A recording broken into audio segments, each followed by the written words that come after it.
নমস্কার, কেমন আছেন সবাই? আশা করছি সবাই খুব ভালো, সুস্থ এবং পজিটিভ আছেন। আমি মহিমা চলে এসেছি আরও একটা নতুন দিন তোমাদের সাথে ভাগ করে। এখন বাজে ভোর 5:30। আমি এখন থেকে আমার ভ্লগটা স্টার্ট করলাম। সারা রাত জলে ভিজে ভিজে ভারী ক্লান্ত হয়ে পড়েছে আমার এই ছোট্ট ঘাস ফুলগুলো। ফুল গাছের গোড়াগুলোতে অনেকটা করে জল জমে গেছিলো জানো, তাই জলগুলো ফেলে দিয়ে দেয়াল থেকে নিচে নামিয়ে রাখলাম। এই গাছটিকে পুদিনা পাতা ভেবে ভীষণ আদর করেছি জানো, কিন্তু জানতে পারলাম এটা পুদিনা পাতা গাছই নয়। প্রতিদিন অভ্যেসের ফলে ছাদে এসে দেখি এই অবস্থা। ওরে বাবারে, আমি আগে নিচে যাই। মশলার কৌটো 7 দিন হতে পারে না, আমি কিন্তু এইভাবে পরিষ্কার করে জল ঝরাতে রেখে দিই। আর এদিকে এসে গেছে দুধটাকে ভালো করে জাল দিয়ে নিলাম। প্রত্যেক দিন সকালে এই দুধ উতলানোর মধ্যেও আমি একটা পজিটিভ ভাইবস পাই।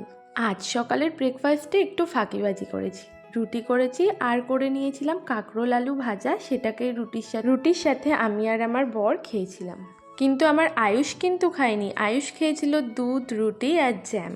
কেন বলো তো ফাঁকিবাজি বললাম? দুপুরের জন্য করেছিলাম কাঁকরোল আলু ভাজা, সেটাকে সকালেও চালিয়ে নেব তাই বললাম। আমাদের বাড়ি যখনই রুটি হয়, রুটি হলে তো কোনো কথাই নেই, সেটা আটার হয়, কিন্তু লুচি হলেও তাতে আটার ভাগটা বেশি থাকে, ময়দার ভাগটা খুবই কম থাকে।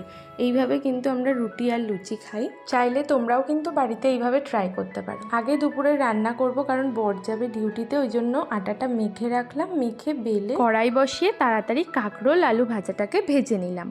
রান্না হতে থাক, চলো তোমাদের সাথে একটু গল্প করি। কিছু মানুষ নিজেকে খুব চালাক ভাবে আমি একাই চালাক আর সবাই বোকা। এটা আমার ফেসবুক পেজেরই কথা। একজন আমায় বলল, ফলো ব্যাক দাও দিদি, পাশে আছি। উনি যে টাইপের ভিডিও বানায় আমার পছন্দ না হওয়া সত্ত্বেও আমি ফলো ব্যাক দিলাম। ভাবলাম আমার ফলো ব্যাকে যদি একটু এগিয়ে যায়, যাক না।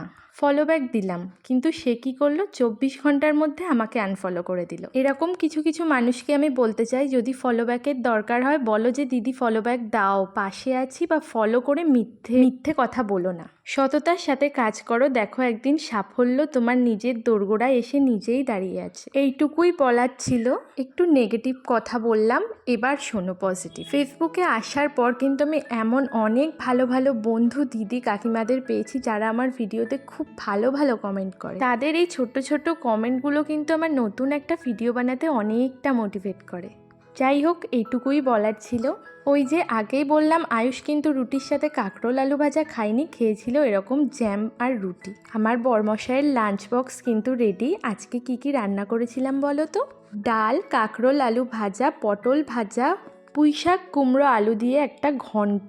গতকাল রাতে একটু পার্শে মাছের ঝাল করেছিলাম, কিন্তু বাসি হওয়ার কারণে একটু গরম করেছিলাম, বরকে আর দিইনি। এই যে ডিউটি বেরিয়ে গেল, আমার আর কোনো কাজ নেই ছাড়া হাত পা। এবার আমি আর আয়ুষ সারাদিন বাড়িতে দুজনার মতন খেলা করব, পড়ব।